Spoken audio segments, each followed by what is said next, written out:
أعوذ بالله من الشيطان الرجيم بسم الله الرحمن الرحيم إن الذين جاءوا بالإفك عصبة منكم لا تحسبوه شرا لكم بل هو خير لكم لكل امرئ منهم ما اكتسب من الإثم والذي تولى كبره منهم له عذاب عظيم لولا إذ سمعتموه ظن المؤمنون والمؤمنات بأنفسهم خيرا وقالوا هذا إفك مبين لولا جاءوا عليه بأربعة شهداء فإذ لم يأتوا بالشهداء فأولئك عند الله هم الكاذبون ولولا فضل الله عليكم ورحمته في الدنيا والآخرة لمسكم فيما أخذتم فيه عذاب عظيم إذ تلقونه بألسنتكم وتقولون بأفواهكم ما ليس لكم به علم وتحسبونه هينا وهو عند الله عظيم ولولا إذ سمعتموه قلتم ما يكون لنا أن نتكلم بهذا سبحانك هذا بهتان عظيم يعظكم الله أن تعودوا لمثله أبدا إن كنتم مؤمنين ويبين الله لكم الآيات والله عليم حكيم بلا شبہ جو لوگ تہمت لے کر آئے وہ تم ہی میں کی ایک جماعت تھی اور تم اس کو اپنے لیے برا مت سمجھو بلکہ یہ تمہارے لیے خیر ہے اور ان میں سے ہر شخص کے لیے گناہ کا اتنا ہی حصہ ہے جتنا اس نے کمایا ہے اور ان میں سے جس نے بڑا بہتان لیا ہے اس کے لیے بڑا عذاب ہے اور جب تم نے یہ بہتان اور یہ تہمت کی بات سنی تو مسلمان مردوں نے مسلمان عورتوں نے اپنے آپس کے لوگوں کے بارے میں یہ گمان کیوں نہیں کیا کہ وہ اچھے ہیں، یعنی خیر کا گمان کیوں نہیں کیا اور یہ بات کیوں نہیں کہی کہ یہ تو کھلی ہوئی تہمت ہے، اور وہ کیوں اس پر 4 گواہ لے کر نہیں آئے، اور جب وہ گواہ لے کر نہیں آئے تو وہ اللہ کے نزدیک وہی جھوٹے ہیں۔ اور اگر اللہ کا فضل اور اس کی رحمت دنیا اور آخرت میں تم پر نہ ہوتی تو جس معاملے میں تم پڑے ہو اس کی وجہ سے تمہیں دنیا میں ایک بڑا عذاب پہنچ جاتا ہے۔ اس وقت کو یاد کرو جب تم اپنی زبانوں کے ذریعے باتیں نقل در نقل کر رہے تھے اور تم اپنے زبان سے اپنے منہ سے کہہ رہے تھے وہ بات جس کا تمہیں علم بھی نہیں ہے، جس کا تمہیں پتہ بھی نہیں ہے، اور تم اسے ہلکا سمجھ رہے تھے، حالانکہ وہ اللہ کے نزدیک بڑی بھاری چیز ہے۔ اور جب تم نے یہ تہمت سنی تو تم نے یہ کیوں نہیں کہا کہ ہمارے لیے مناسب نہیں ہے کہ ہم اس بارے میں بات کریں، اللہ کی ذات پاک ہے، یہ بڑا بہتان ہے۔ اور اللہ تم کو نصیحت فرماتا ہے کہ اگر تم مسلمان ہو تو کبھی اس طرح کی حرکت مت کرنا، اور اللہ تمہارے سامنے آیات کو کھول کھول کر بیان کرتا ہے، اور اللہ خوب جاننے والا ہے اور بڑا حکیم ہے۔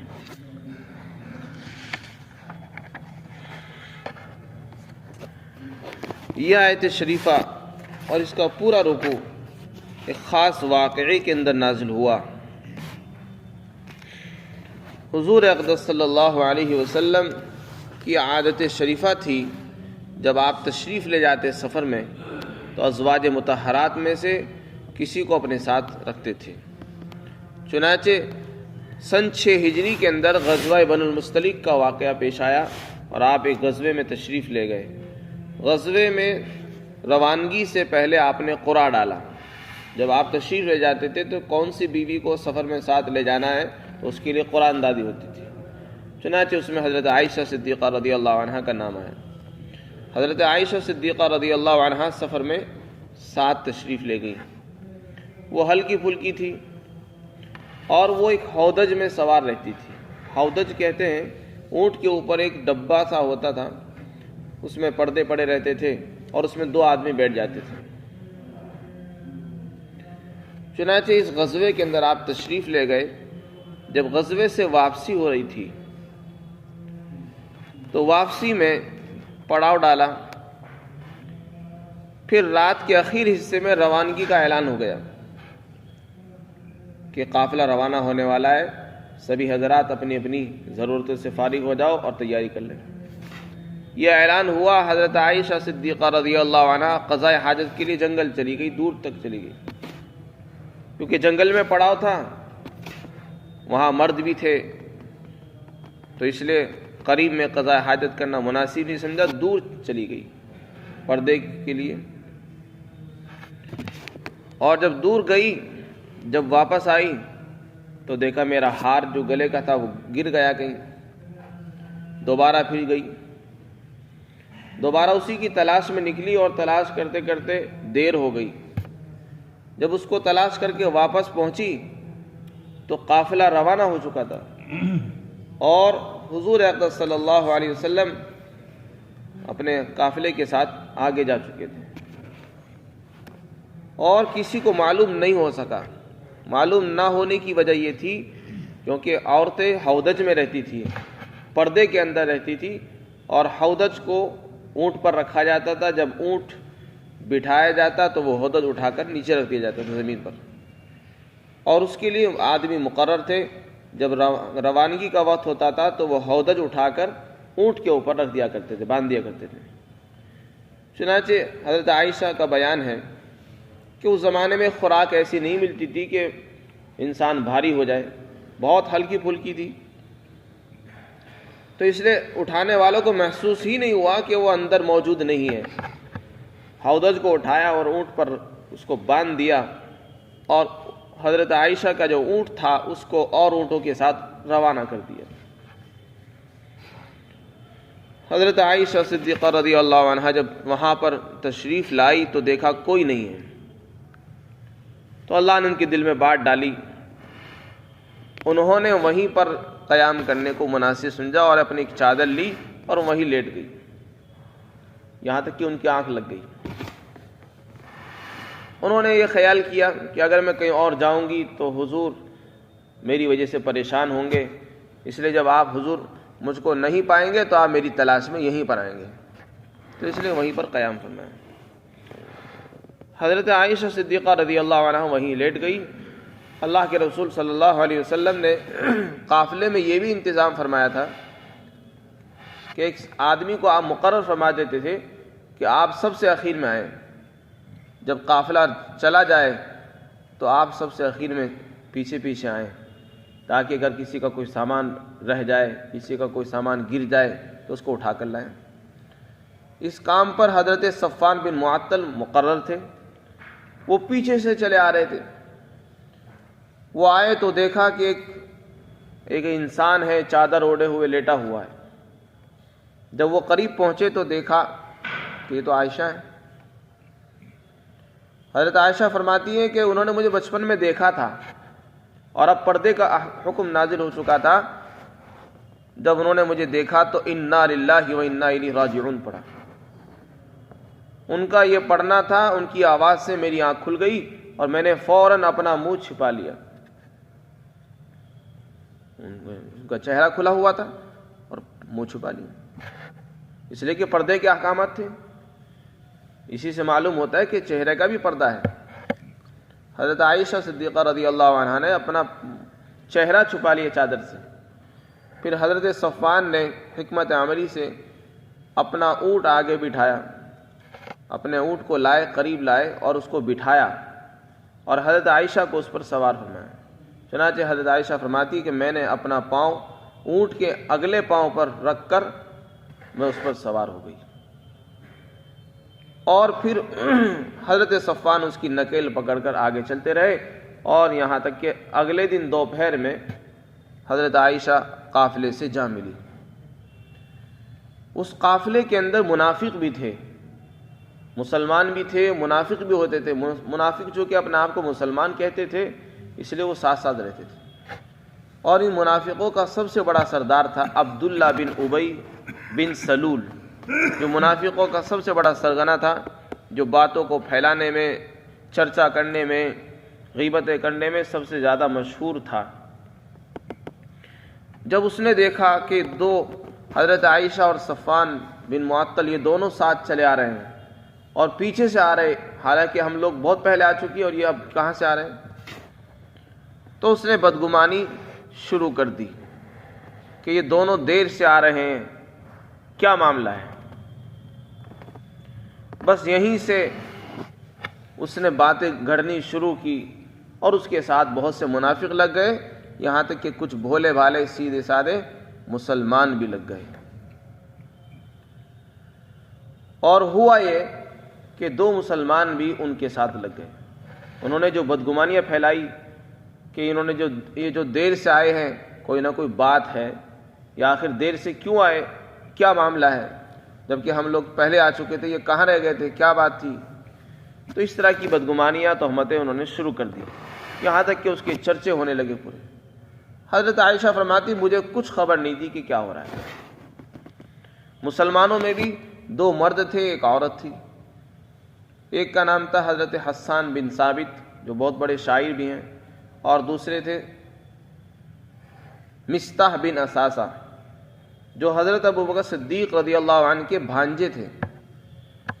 اور ایک عورت تھی جن کا نام تھا حمنہ بنت جہش، جو ام المؤمنین حضرت زینب بنت جہش کی بہن تھی، یعنی حضور کی جو بیوی ہیں، زوجہ محترمہ، ان کی بہن تھی۔ وہ بھی اس میں ساتھ لگ گئی۔ جیسا کہ عورتوں کا مزاج ہوتا ہے، جب کوئی بات سنتی ہے تو اس میں ہاں میں ہاں ملا دیتی، نہ اس میں تصدیق کرتی، نہ اس کی تردید کرتی ہیں، نہ ثبوت مانگتی ہیں، بلکہ جس نے جو کہا اسی کو سچ مان لیتی ہیں، جس نے جو غلط کہا اس کو غلط مان لیا، جس نے سچ کہا تو سچ مان لیا۔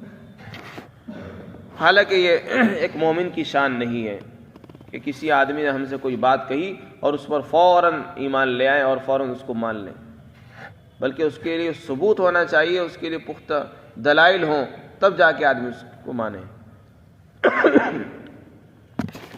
حضرت عائشہ صدیقہ رضی اللہ عنہا کا بیان ہے کہ یہاں تک کہ مدینہ پہنچ گئے، قافلہ وہاں سے روانہ ہوا، پھر مدینہ چلے گئے۔ مدینہ پہنچ کر بھی مجھے کچھ خبر نہیں تھی کہ کیا ہو رہا ہے۔ مدینہ پہنچ کر میں بیمار پڑ گئی، لیکن حضور اقدس صلی اللہ علیہ وسلم کی جو مجھ پر شفقتیں، محبت اور مہربانیاں ہوتی تھی، مجھے ان کے اندر کمی محسوس ہوئی۔ یعنی آپ جو میرے ساتھ جو معاملہ فرماتے تھے، اس معاملے میں کمی آ گئی۔ آپ گھر میں تشریف لاتے تو مجھ سے بات نہیں کرتے تھے، اور میرے بارے میں اور لوگوں سے بات کرتے تھے، گھر والوں سے پوچھتے تھے کہ اس کا کیا حال ہے، میرے سے معلوم نہیں کرتے تھے۔ گھر میں تشریف لاتے، معلوم کرتے کہ اس کا کیا حال ہے، وہ چلے جاتے تھے۔ تو یہ چیز میں محسوس کر رہی تھی کہ پہلے سے محبت میں، شفقتوں میں، مہربانیوں میں کمی آ رہی ہے، آخر کیا بات ہے، لیکن اس کا پتہ نہیں تھا۔ ایک دن کا واقعہ ہے، حضرت مصطح کی جو والدہ ہیں، ان کے ساتھ حضرت عائشہ صدیقہ رضی اللہ عنہ رات کے وقت قضائے حاجت کے لیے جنگل تشریف لے گئی۔ اس زمانے میں بیت الخلائیں اور استنجا خانے گھروں میں بنانے کا معمول اور رواج نہیں تھا، بلکہ قضائے حاجت کے لیے عورتیں اور مرد جنگل میں جایا کرتے تھے۔ عورتیں دور چلی جایا کرتی تھی اور رات میں نکلتی تھی، چنانچہ استنجا کے لیے، قضائے حاجت کے لیے وہ جنگل جایا کرتی تھی۔ تو حضرت عائشہ صدیقہ ایک دن مصطح کی والدہ کے ساتھ چلی گئی، وہی مصطح جو اس تہمت لگانے میں بھی شریک رہے۔ تو حضرت مصطح کی جو والدہ تھی وہ چادر میں الجھ کر گر گئی، ان کا پاؤں الجھ گیا اس میں، وہ گری۔ تو گرتے ہی ان کی زبان سے نکلا کہ مصطح ہلاک ہو۔ حضرت عائشہ نے فرمایا کہ آپ ایسے آدمی کے بارے میں برے الفاظ استعمال کر رہی ہو جو غزوہ بدر میں بھی شریک ہے. یعنی غزوہ بدر میں شریک ہونے والے تو بڑے صحابہ کہلاتے ہیں، بڑے لوگ ہیں، بخشے بخشائے لوگ ہیں جن کے لیے بشارتیں ہیں. آپ ایسے آدمی کے لیے جو بدر کی لڑائی میں شریک تھا اس کے لیے آپ بد دعا کر رہی ہو. مصطح کی والدہ نے کہا اے عائشہ تمہیں معلوم ہے جو لوگ کہہ رہے ہیں، جو کچھ لوگوں کی زبانوں پر جو باتیں چل رہی ہیں تمہیں معلوم بھی ہے؟ فرمایا کہ مجھے کچھ نہیں معلوم. چنانچہ انہوں نے ان کو بتایا کہ ایسا ایسا واقعہ ہے کہ تمہارے بارے میں غلط باتیں پھیلائی جا رہی ہیں اور تہمتیں لگ رہی ہیں اور پورا ایک بازار گرم ہے. ہر ایک کی زبان پر یہ ہے کہ عائشہ اور صفوان کہاں سے آئے اور دیر سے کیوں آئے اور کیا معاملہ ہے. حضرت عائشہ صدیقہ رضی اللہ عنہا جب جنگل سے قضاء حاجت سے فراغت کے بعد گھر واپس تشریف لائی تو حضور صلی اللہ علیہ وسلم سے اجازت طلب کی. حضور بھی تشریف لے آئے اور لوگوں سے معلوم کرتے رہے کہ کیا حال ہے اس کا. تو حضرت عائشہ فرماتی ہے کہ میں نے عرض کیا کہ مجھے اجازت دے دیں میں اپنے والدین کے گھر چلی جاؤں. چنانچہ آپ صلی اللہ علیہ وسلم نے حضرت عائشہ کو اجازت دے دی اور آپ اپنے مائکے تشریف لے گئی. جب اپنے مائکے تشریف لائی تو اپنی والدہ سے عرض کیا کہ اماں جان یہ کیا معاملہ ہے کہ لوگ میرے بارے میں طرح طرح کی تہمتیں لگا رہے ہیں حالانکہ مجھے اس کا کچھ بھی پتہ نہیں اور نہ میں نے کچھ کیا ہے. والدہ نے تسلی دی اور فرمایا بیٹی تسلی رکھو، اطمینان رکھو، جس عورت کی سوکنیں ہوتی ہیں اس کے ساتھ اسی طرح ہوتا ہے. حضرت عائشہ فرماتی ہے میں روتے روتے پوری رات ہو گئی لیکن میرے آنسو نہیں تھمتے تھے، اس لیے کہ کوئی معمولی تہمت نہیں تھی، عزت کا مسئلہ تھا اور یہ حضور کے گھرانے کا مسئلہ تھا. کوئی معمولی عورت نہیں تھی بلکہ ام المؤمنین حضرت عائشہ صدیقہ رضی اللہ عنہا تھی جو پوری امت کی ماں ہے اور حضور کی زوجہ محترمہ ہے. عزت کا مسئلہ تھا اور دین پر کو بدنام کرنے کی بہت بڑی سازش تھی جس کے لیے عبداللہ بن ابی بن سلول ذمہ دار ہے. حضرت عائشہ فرماتی ہیں کہ میں پوری رات ہو گئی، میری آنکھ بھی نہیں لگی اور نہ میرے آنسو تھمتے تھے اور اسی حال میں 1 مہینہ گزرا ہے. دن گزرتے تھے، رات گزرتی تھی اور مجھے یہ یقین ہو گیا تھا اب تو میرا جگر پھٹ جائے گا. ایک تو پہلے سے میں بیمار تھی اور اوپر سے اتنا بڑا غم، اتنی بڑی تہمت جو میرے اوپر لگی تو اس سے میں اور زیادہ بیمار پڑ گئی اور لگتا تھا کہ بس اب تو کلیجہ پھٹے گا. ایک دن آپ تشریف لائے اور آپ بھی وہیں پر موجود تھے.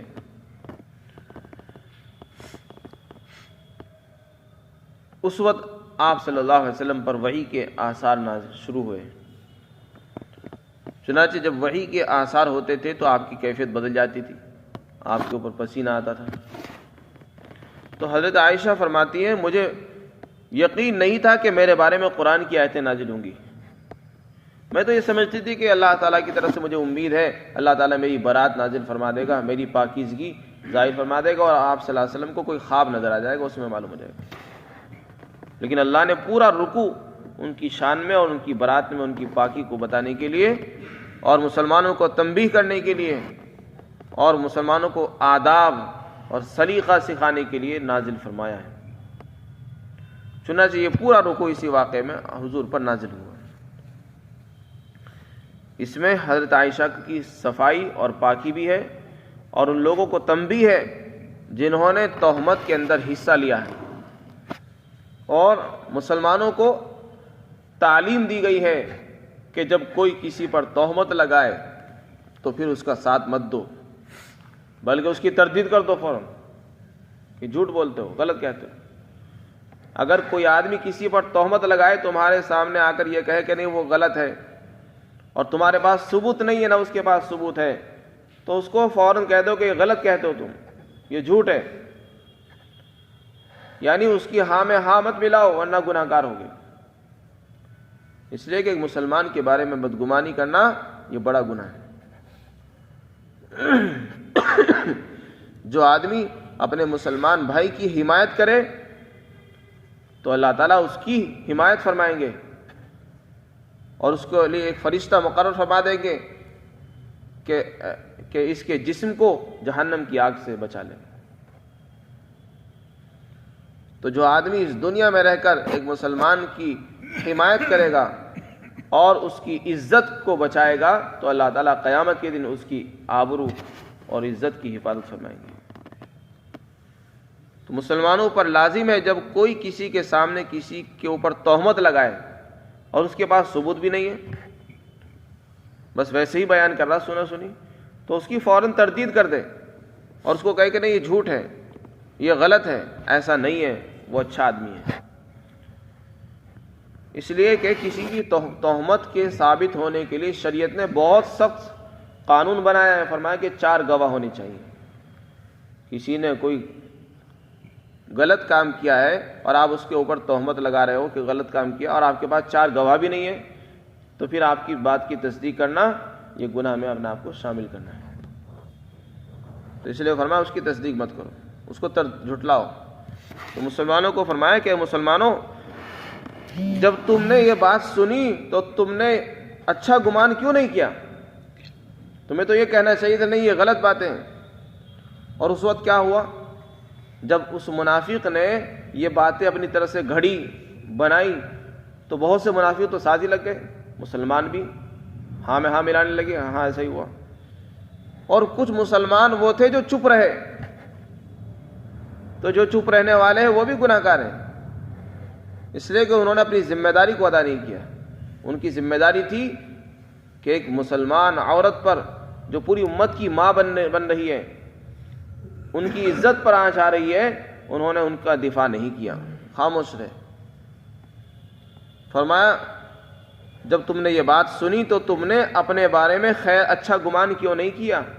قرآن نے جو الفاظ استعمال کیے وہ فرمایا اپنے بارے میں، اس میں تعبیر جو استعمال کی ہے اس میں بتا دیا کہ جتنے بھی مسلمان ہیں وہ سب اپنے ہی ہیں، وہ غیر نہیں ہیں۔ اس لیے کہ حدیث میں آتا ہے کہ تمام مسلمان ایک جسم کے مانند ہیں۔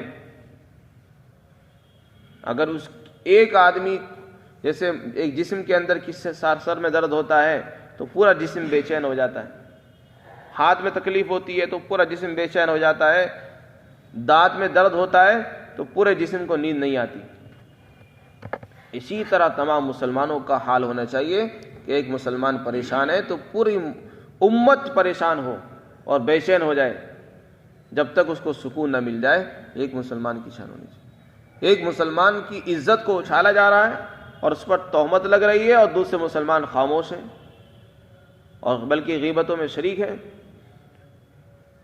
تو یہ بڑے گناہ کی بات ہے۔ مسلمانوں پر لازم ہے، واجب ہے، جب کسی دوسرے مسلمان پر تہمت لگ رہی ہو اور اس کی عزت پر دھبا آ رہا ہو تو اس کا دفاع کریں۔ یہ بڑے اجر و ثواب کی چیز ہے، اس سے بدگمانی بھی ختم ہوتی ہے اور حسن ظن رکھنا یہ نیکی ہے اور بہترین عبادت ہے۔ اس لیے مسلمانوں کو اس میں تعلیم دی گئی ہے، اور یہ کہنا چاہیے کہ نہیں یہ بڑا بہتان ہے، یہ جھوٹ ہے۔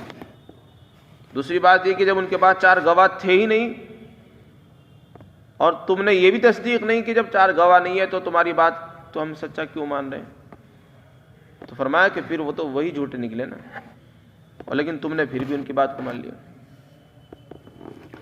ساتھ ہی ساتھ اس میں قرآن کریم میں اللہ تعالیٰ نے یہ بھی تعلیم دی ہے کہ دیکھو جس پر تہمت لگے اسے صبر کرنا چاہیے، حالات جو بھی ہوں، جس نے جو بھی کیا ہے وہ اس کا اپنا حصہ تھا، اس نے اپنا حصہ برائی کا لے لیا، لیکن تم پر جو تہمت لگی ہے اس میں تمہارے لیے بھی خیر ہی ہے۔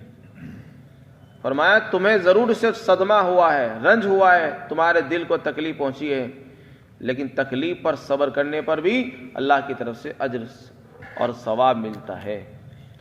لہذا اس کو برا مت سمجھو، اس کو اپنے لیے خیر اور بھلائی سمجھنا چاہیے۔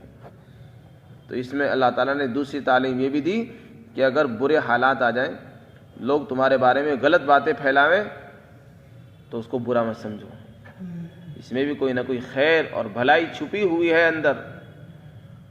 اللہ تعالیٰ اس پر تمہیں اجر و انعام عطا فرمائیں گے، اور کون سا انعام ملے گا وہ ابھی آپ کو معلوم ہے۔ اس لیے فرمایا لا تحسبوه شرا لکم، اس کو اپنے لیے شر مت سمجھو، بلکہ تمہارے لیے بہت بڑی خیر ہے۔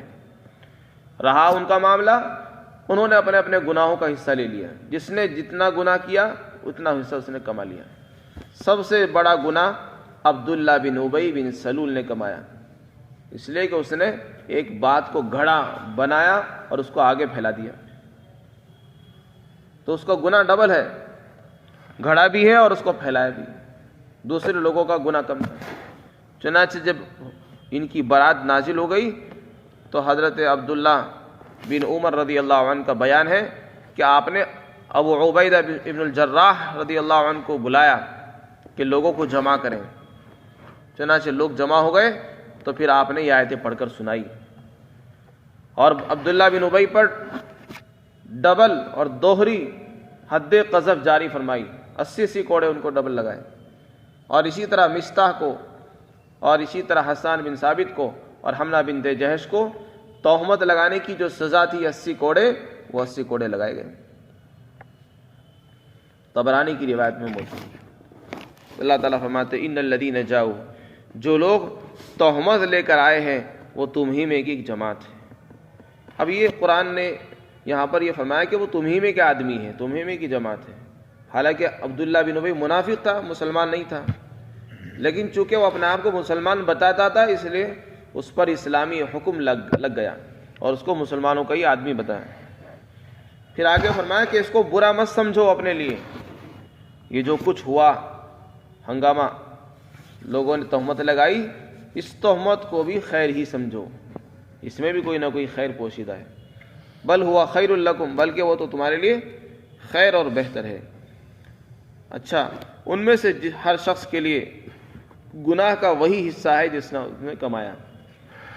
والذی تولی، اور ان میں سے جس نے بڑا حصہ لیا ہے اس کے لیے بڑا عذاب ہے، یعنی جس نے تہمت کا بڑا حصہ اپنے لیے کمایا وہ ہے عبداللہ بن ابی۔ اس نے چونکہ زیادہ کردار ادا کیا اس کام کے اندر، اس لیے گناہ اس کو بھی زیادہ ملے گا۔ چنانچہ اللہ تعالیٰ دنیا میں بھی رسول اللہ نے اس کو ڈبل سزا دی، اور آخرت میں بھی اس کے لیے سزا ہے۔ عذاب عظیم سے مراد ہے جہنم کی سزا۔ لولا اذ سمعتموہ، اور دوسرے لوگوں نے تو توبہ کی لیکن عبداللہ بن ابی نے توبہ بھی نہیں کی، اس لیے فرمایا کہ اس کے لیے آخرت کی بھی سزا ہے۔ پھر آگے مسلمانوں کو تعلیم دی ہے کہ جب تم نے یہ بات سنی تھی تو اے مسلمان مردوں اور عورتوں، تم نے اپنے بارے میں یعنی اپنے ہی لوگوں کے بارے میں خیر کا گمان کیوں نہیں کیا، اور یہ بات کیوں نہیں کہی کہ یہ تو کھلا ہوا جھوٹ ہے، تہمت ہے، اور وہ اس پر 4 گواہ کیوں لے کر نہیں آئے؟ اگر وہ اپنے دعوے میں سچے تھے تو کیوں نہیں لے کر آئے ہو؟ اور جب نہیں لائے تو وہی جھوٹے نکلے اللہ کے نزدیک۔ ولولا فضل اللہ، آگے فرمایا یہ تو اللہ کی مہربانی ہے تم بچے ہوئے ہو، ورنہ جو اتنی بڑی تہمت یہ تھی اور جس واقعے میں تم لوگ مبتلا ہوئے تھے، خدا کا عذاب نازل ہو جاتا۔ وہ تو خدا کا کرم تھا کہ اس نے اپنے عذاب کو روک لیا۔ فرمایا اللہ کا فضل اور اس کی رحمت اگر تم پر نہ ہوتی دنیا اور آخرت میں اے مسلمانوں، تو اس واقعے کی وجہ سے جس میں تم لوگ مبتلا ہوئے ہو ایک بڑا عذاب آ جاتا تم پر۔ پھر آگے تعلیم دی کہ جب تم باتیں اپنی زبانوں سے نقل در نقل کر رہے تھے، یعنی یہاں سے وہاں، وہاں سے یہاں، ایک نے دوسرے کو بتایا، دوسرے نے تیسرے کو بتایا، اس نے اپنے گھر والوں کو بتایا، اس نے اپنے رشتہ دار کو بتایا، باتیں اسی طرح پھیلتی ہیں۔ تو فرمایا جب تم باتیں نقل کر رہے تھے، ایک دوسرے کو پہنچا رہے تھے، اور اپنے منہ سے وہ باتیں کر رہے تھے جن کا تمہیں پتہ بھی نہیں تھا، بس یہ سنی سنائی باتیں، جیسے کہ آج کے زمانے میں ہو رہا ہے۔ وَتَحْسَبُونَهُ هَيِّنًا، اور تم اس کو ہلکا سمجھتے تھے یہ تو معمولی سی چیز ہے، یعنی ہم نے یہاں بیٹھ کر چار آدمی میں بات کی تو یہ سمجھتے ہیں انسان جیسے کہ کچھ بھی نہیں کیا ہم نے. پھر ان 4 نے گھروں میں جا کر 4 لوگوں سے بات کی، ہر آدمی یہ سمجھتا ہے کہ کچھ بھی نہیں کیا. فرمایا یہ بہت بڑی چیز ہے، بہت بڑی تہمت ہے اللہ کے نزدیک. اس لیے سوشل میڈیا پر اور انٹرنیٹ پر واٹس ایپ چلاتے ہوئے لوگ اس میں احتیاط نہیں کرتے. ان سب چیزوں کا بھی یہی حکم ہے کہ جب بھی کوئی خبر کسی کے بارے میں پہنچے تو اسے فوراً آگے مت پہنچاؤ. اس کو آگے بھیجنا وہ ایسا ہی ہے جیسا کہ بری باتوں کو بغیر تحقیق کے آگے بھیجنا، جس کا بیان آگے آ رہا ہے.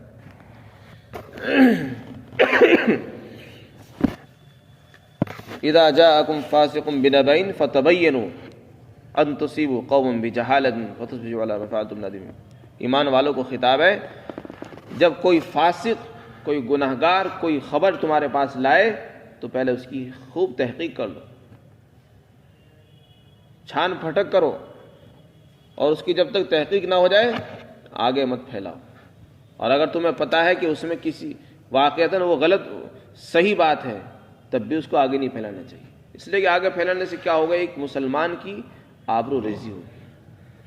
اگر کسی کے گناہ کا یقین بھی ہو جائے تب بھی مت پھیلاؤ، اس لیے کہ اس سے ایک مسلمان کی آبرو ریزی ہوگی، عزت پر دھبا آئے گا. اور جو آدمی ایک مسلمان کی آبرو ریزی کرے گا اللہ تعالیٰ قیامت کے دن اس کی آبرو ریزی کرے گا. اور جو کسی کی پردہ پوشی فرمائے گا، یعنی اس کے عیوب کو چھپائے گا، اللہ تعالیٰ قیامت کے دن اس کے عیب چھپائیں گے. اس لیے کہ عیب تو ہر انسان میں ہے. آج دنیا میں ہم دوسروں کے عیب گنوا رہے ہیں اور بیان کر رہے ہیں تو قیامت کے دن ہماری بھی عیب کھولے جائیں گے. تو اس لیے کسی کے عیب کو بیان کرنے سے پہلے اپنے بارے میں سوچنا چاہیے. فرمایا وَتَحْسَبُونَهُ هَيِّنًا، اور تم اس کو تو ہلکا سمجھ رہے تھے حالانکہ وہ اللہ کے نزدیک بڑی چیز ہے. اور جب تم نے وہ بات سنی تھی، وہ تہمت، تو تم نے یہ کیوں نہیں کہا کہ ہمارے شان نہیں ہے کہ ہم اس بارے میں بات کریں، یعنی ہم اس بارے میں بات کرنا نہیں چاہتے. یہ کہہ دینا چاہیے تم کو فوراً، کیونکہ وہ نبی کے گھرانے کی عورت ہے اور کوئی معمولی عورت نہیں ہے جس کے بارے میں یہ تہمت لگائی جائے. اور آپ کی ذات پاک ہے، یہ تو بڑا بہتان ہے. آگے اللہ تعالیٰ نے فرمایا کہ دیکھو اب اللہ تمہیں دوبارہ نصیحت فرما رہا ہے. اب تو یہ حرکت ہو چکی ہے، یہ غلطی تم سے ہوئی ہے، دوبارہ کبھی اس طرح کی غلطی نہ ہونی چاہیے. اگر تم اپنے آپ کو مسلمان بتاتے ہو تو ایمان والے کے ایمان کا تقاضا یہ ہے کہ وہ کسی پر تہمت نہ لگائے، کسی پر بہتان نہ باندھے. اور اللہ تم سے بیان کرتا رہتا ہے آیات کو اور احکامات کو، اور اللہ علم والا ہے اور حکمت والا ہے. اللہ تعالی ہم سب کو آداب کی تعلیم دے.